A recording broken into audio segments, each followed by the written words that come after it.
Welcome back to the Skylanders Ultimate Nightmare series, where I will play a solo run with every Skylander on Nightmare mode to see which Skylanders and which of their upgrade paths are best.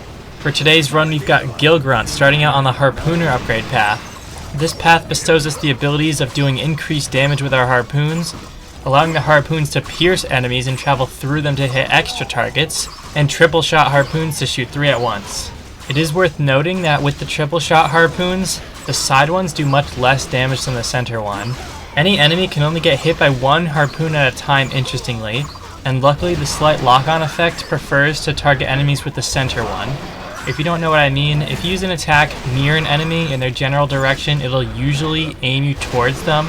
This is most notable with Drobot. If you hold A and look at an enemy that's moving around, he'll slowly rotate to lock onto them every time.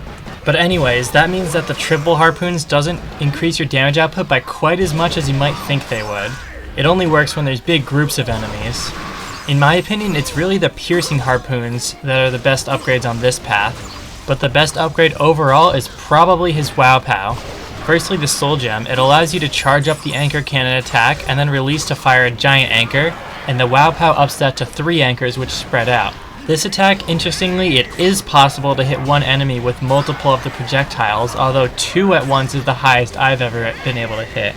But this attack is great because it's got really good damage, pretty short charge up time, it knocks enemies back, and it knocks yourself back, which can help you dodge a little bit in a pinch. Or if you started charging when you really shouldn't have because there's an enemy chasing you. It also does not cancel your charge to start or stop hovering with the jetpack. So you can use that to get some extra speed or to strafe a little bit while charging. It ends up working out as a pretty nice combo. That being said, the limited water supply you get on this upgrade path is really punishing.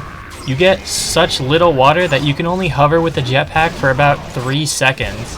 Not to mention that the water gun does very little damage and only slightly more knockback than the main projectile, and it drains your water ammo as well. So if you want to use both of those attacks at the same time, you get about half of a second. You can see here that the triple shot giant anchor cannon is really great at just taking out all these medium health enemies super quickly. It hits like all of them at once, some of them multiple times, and the quadrant harpoons upgrade path even increases the damage of the Soul Gems attacks. For the Ice Bowl section, we luckily have the mobility of the jetpack to help us out. If the enemy is about to hit, just start flying away. It doesn't even matter that you only have a short amount of water.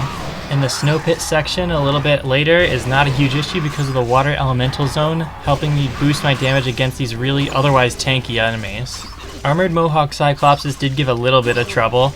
They've been actually being a bit more of a nuisance the more runs I do. I always kind of underestimate them because Mohawk Cyclopses themselves get killed in only 1 or 2 hits, but these guys actually tank a lot more damage.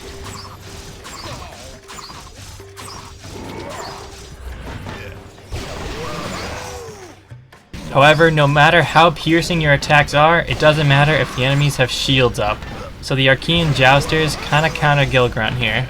Luckily we are able to stagger them by attacking once their shield goes down, and it was enough in this case to stall long enough to get an Archean Bomber to help out, but not before taking a significant amount of damage. On this upgrade path, I've found that there's basically no reason to ever use the Power Hose. The Anchor Cannon and the Harpoon Gun are plenty powerful on their own, and Water Gun does not really fill any specific niche that he needs. It is worth noting that if you're standing in a puddle, you do actually get unlimited water usage for both of these attacks.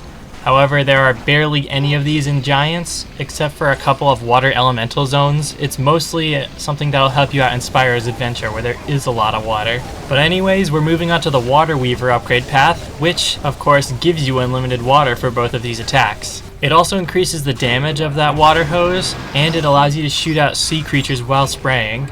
These sea creatures do have a bit of delay to their attacks, but after a moment or two they'll blow up and deal damage to all enemies in an area. The Anchor Cannon and the Wow Pow are still incredibly powerful on this upgrade path, even though you don't have the increased damage Harpoons upgrade, as they still do quite a bit of damage, they still knock back enemies, and they pierce even though you don't have that upgrade either. You do, however, gain more flexibility with charging up this attack while jetpacking. I don't use this technique all too much until later in the run, but it allows you to move quickly and change directions soon as well. on a dime while charging. Throughout a lot of this run actually, I didn't use too many of the water moves until later on. I stuck mostly to the anchor cannon, and in all honesty, the regular harpoon gun attack doesn't actually feel too much worse if you don't have the upgrades for it. The triple shot was a little bit unreliable because it doesn't always hit enemies with the 2 outer ones, and the piercing attacks are pretty good, but it's not super necessary when you've got the piercing anchor cannon. So exchanging both of those for unlimited water is actually quite a bit of an upgrade in my opinion. Before doing this Gill Grunt run, I was definitely a harpooner, but now I think I'm a big water weaver kind of guy. Gill Grunt seems to be one of those characters where both upgrade paths are pretty beloved by different people. A lot of people will argue for one over the other. Gill Grunt's got a bit of a niche in his moveset where he has tons of knockback that's available at a good range. While many other characters can knock back, of course, the distance they go is not as far, or they have to be right up close to an enemy in order to use it.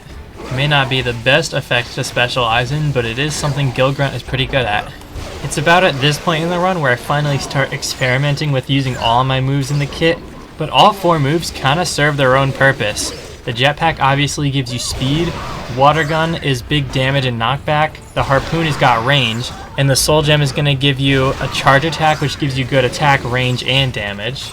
And if you've been paying close attention to a lot of my videos, that tends to be what I like in a character, is when all of their moves have a purpose. If anything is just completely overshadowed by another move, there's no reason to use it, and then you're just spamming primary attack with no concern for anything else. But as I was saying, that kind of upgrade path and playstyle can lead to kind of easy gameplay where you're just pressing one button over and over. But if every move is viable, you now get a lot of strategy where you gotta determine what move is right for the situation, and you can combo moves together. It makes playing this game a lot more fun in my opinion.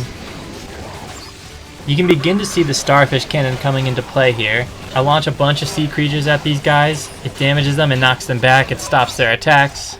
And while it is a little bit delayed, I at least have the crutch of being able to use jetpack to get out of there. And with the infinite fuel, you're not just going to run out and get stuck. I found in order to optimize Gill Grunt's damage, if you use the water gun, you can instantly cancel it by shooting a harpoon out. And so swapping between those two, maybe while hovering, is what I like to end up doing. And I do want to point out while I have a moment, Gill Grunt's jetpack is kind of awkward.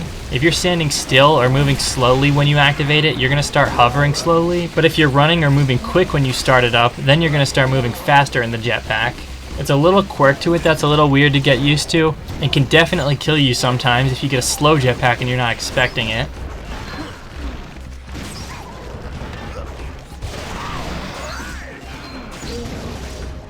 Overall, I had a great time playing as Gill Grunt during this run. Both upgrade paths are pretty good, and I definitely understand anyone wanting to use either one over the other.